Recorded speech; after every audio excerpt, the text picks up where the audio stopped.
البدع والأهواء، أهل البدع العقائدية وأهل البدع السياسية. نقول بيننا وبينكم السلف، بيننا وبينكم الكتب، كان فيقول البدع بيننا وبينكم. Wa yusallimu taslima. Allah Ta'ala berfirman, maka demi Rabbmu mereka itu tidak beriman sampai mereka menjadikan engkau sebagai hakim fima syajara bainahum, di dalam perkara yang diperselisihkan di antara mereka. Summa la yajidu fi anfusihim haraja, kemudian mereka tidak mendapatkan di dalam jiwa mereka itu kesempitan dan yaitu rasa tidak rela mimma qadait, dari perkara yang telah engkau putuskan wahai Rasulullah, wa yusallimu taslima, dan mereka itu tunduk dengan sebenar-benar ketundukan. Di sini Allah Ta'ala bersumpah dengan nama Allah, dengan rububiyahnya, tetapi dimulai dengan apa? La. Sebagian ulama mengatakan la di sini adalah mulghah, tidak perlu diartikan. Memang dia tidak perlu diartikan dan amalannya mulghah, tetapi apakah dia punya makna? Jelas tidak ada satu huruf pun yang sabit di dalam Al-Quran, kecuali pasti ada hikmah yang diinginkan oleh Allah Ta'ala. Makanya sebagian ulama mengatakan sering sumpah yang dimulai dengan la itu di dalamnya mengandung apa? Bantahan atau mengandung penafian. Kalau sekarang mengandung apa? Penafian. Maka demi Rabbmu mereka itu tidak beriman sampai mereka menjadikan engkau sebagai hakim, sebagai pemutus perkara di dalam masalah-masalah yang mereka perselisihkan. Syajarah, terjadi musyajarah, terjadi pertengkaran, pertikaian. Taib. Dan kita tahu di dalam usul fikih bahwasanya hatta dia memiliki apa? Mafhum mukhalafah. Tapi dengan syarat-syaratnya tentunya. Yaitu berarti kalau kita belum mencapai amalan yang pertama ini, yaitu apa? Menjadikan Rasul sebagai hakim, maka kita belum beriman. Makanya Imam Ibnul Qayyim rahimahullahu ta'ala di dalam I'lamul Muwaqqi'in mengatakan bahwasanya ayat ini menunjukkan syarat sah keimanan. Seseorang itu tidak beriman sampai mereka menjadikan Rasul sebagai hakim. Makanya orang yang mengingkari sunnah Nabi, maka dia adalah kafir, dikafirkan oleh sekian banyak para ulama. Di antara adalah Syekh Syekh Al-Albani dan juga Syekhuna Yahya dan juga para ulama besar yang lain. Kalau nggak salah Syekh Abdul Razak Afifi dan lain-lain rahimahumullah. Kalau Syekh masih hidup, hafizahullah. Kenapa? Karena mereka melanggar ayat ini. Allah Ta'ala menjadikan Rasul sebagai hakim dan menjadikan beliau, yaitu menyuruh orang-orang menjadikan Rasul sebagai hakim, tetapi ternyata mereka menentang secara mutlak sunnah Nabi SAW. Makanya Al-Quraniyun yang makan diri sebagai Quraniyun, maka mereka itu adalah sebenarnya menentang Al-Quran itu sendiri karena menentang sunnah. Maka mereka tidak beriman. Sampai kapan ini? Intihanya adalah hatta yuhakimu. Kalau mereka mau menjadikan Rasul sebagai hakim, maka mereka telah memenuhi satu syarat dari syarat-syarat sah keimanan. Dan ini menunjukkan bahwasanya berhukum kepada manusia itu tidaklah mutlak keliru. Buktinya apa? Berhukum kepada Rasul ini diwajibkan. Ini menunjukkan apa? Salahnya ucapan orang-orang apa? Orang-orang Khawarij dari kalangan Haruriyah dan kelompok Khawarij generasi pertama yang mereka mengatakan apa? Inil hukmu illa lillah. Tidak ada hukum kecuali Allah. Ini kalimat yang benar. Tapi apa? Mereka mengkafirkan Ali bin Abi Thalib dan yang bersama beliau, dan mengkafirkan Muawiyah dan yang bersama beliau. Kenapa? Alasannya mereka berhukum kepada manusia. Padahal Allah mengatakan inil hukmu illa lillah. Tidak ada hukum kecuali milik Allah. Kenapa mereka berhukum dengan manusia? Karena Ali bin Abi Thalib waktu itu apa? Diwakili oleh siapa?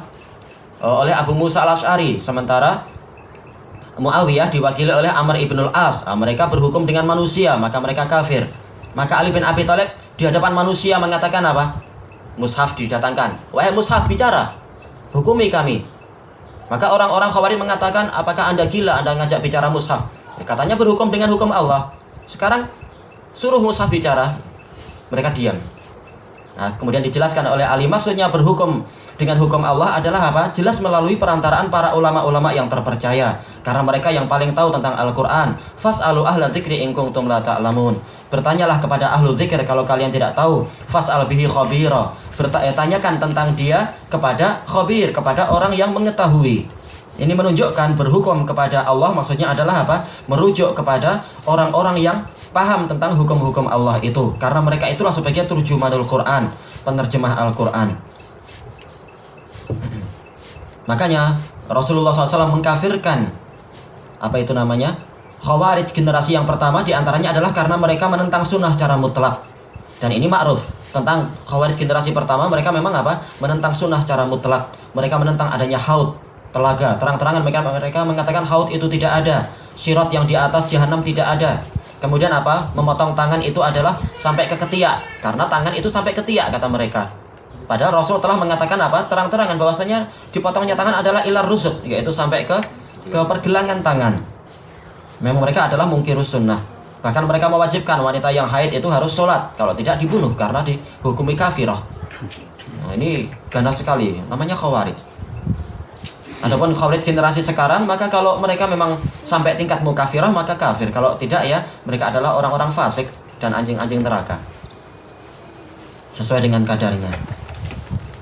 Kemudian ini syarat pertama, menjadikan Nabi sebagai hakim. Ini saja banyak orang yang sudah Yang sudah tidak menaati masalah ini. Bahkan kata Syekh Al-Albani, orang-orang Harokiyun yang mereka mengatakan kita harus menegakkan hukum Allah, mereka yang pertama kali melanggar ini. Dalam kehidupan sehari-hari ketika dikasih tahu Rasulullah itu menyukai untuk kita memakai gamis, mereka meremehkan. Itu menyebabkan dakwah kita akan terhambat, orang akan lari. Kemudian kita katakan Rasulullah melarang gambar-gambar, mereka mengatakan ini perlu semacam ini. Itu masa lalu aja ketika para sahabat imannya masih lemah, masih muda untuk menyembah patung-patung. Nah, kita sudah kuat iman kita, padahal terbalik-balik. Disebutkan Syekh Al-Albani banyak sekali dalam kehidupan sehari-hari mereka itu yang justru pertama kali menentang hukum Allah, karena mereka yang tidak menjadikan Nabi sebagai hakim di dalam syariat. Tayyib. Kemudian summa la yajidu fi anfusihim harajan mimma qadait. Syarat yang kedua, setelah menjadikan Nabi sebagai hakim, mereka tidak mendapatkan di dalam jiwa mereka itu kesempitan, yaitu merasa jengkel, merasa marah, merasa tidak rela, tidak puas dengan keputusan yang diberikan oleh Nabi. Harus di dalam jiwanya itu ada ridho dan yakin akan benarnya apa yang didatangkan oleh Nabi tadi. Sama saja itu kata para ulama, hukmun lana atau hukmun alaina. Sama saja hukum itu menguntungkan kita atau dohirnya adalah merugikan kita. Memang kita yang salah misalkan. Tetap harus ada ada keridhaan. Kalau tidak maka syarat sah keimanan tidak terpenuhi. Kemudian yang ketiga adalah wa yusallimu taslima, tunduk patuh dengan sebenar-benar ketundukan, yaitu benar-benar dikerjakan, bukan hanya mengucapkan kami rela, ini memang terbaik, kami cinta Nabi, tapi prakteknya adalah kosong. Ini namanya bukan yusallimu taslima. Makanya kata Ibnul Qayyim rahimahullah, seseorang itu antara dia dengan keimanan ada dinding yang besar sampai mereka melaksanakan 3 perkara ini. Kalau 3 perkara ini ditunaikan maka baru mereka itu diterima sebagai orang yang beriman. Manakala para sahabat itu mereka memang di jiwa mereka penuh dengan ketundukan dan ketaatan kepada Nabi secara murni, Allah Ta'ala menamakan mereka dengan ulaika humul mu'minuna haqqan. Mereka itulah orang-orang yang beriman yang sebenar-benarnya. Dan Allah mengatakan mereka dengan lafaz mukmin yang mutlak. Laqad radhiyallahu 'anil mu'minin id yubayyi'unaka tahta syajarah. Sungguh Allah telah ridha kepada kaum mukminin ketika mereka itu membaiat engkau di bawah pokok tersebut. Pokok samur itu di Hudaybiyah.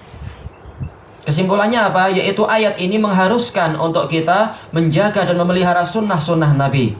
Dan di antara adabnya adalah ini, tidak ada kebencian di dalam jiwa kita, bahkan kita tunduk dengan sebenar-benarnya. Dan memang kita rela, setiap kali ada keputusan, kita cari dalilnya di dalam sunnah Nabi SAW. Tayyib ilahuna wallahu ta'ala a'lam.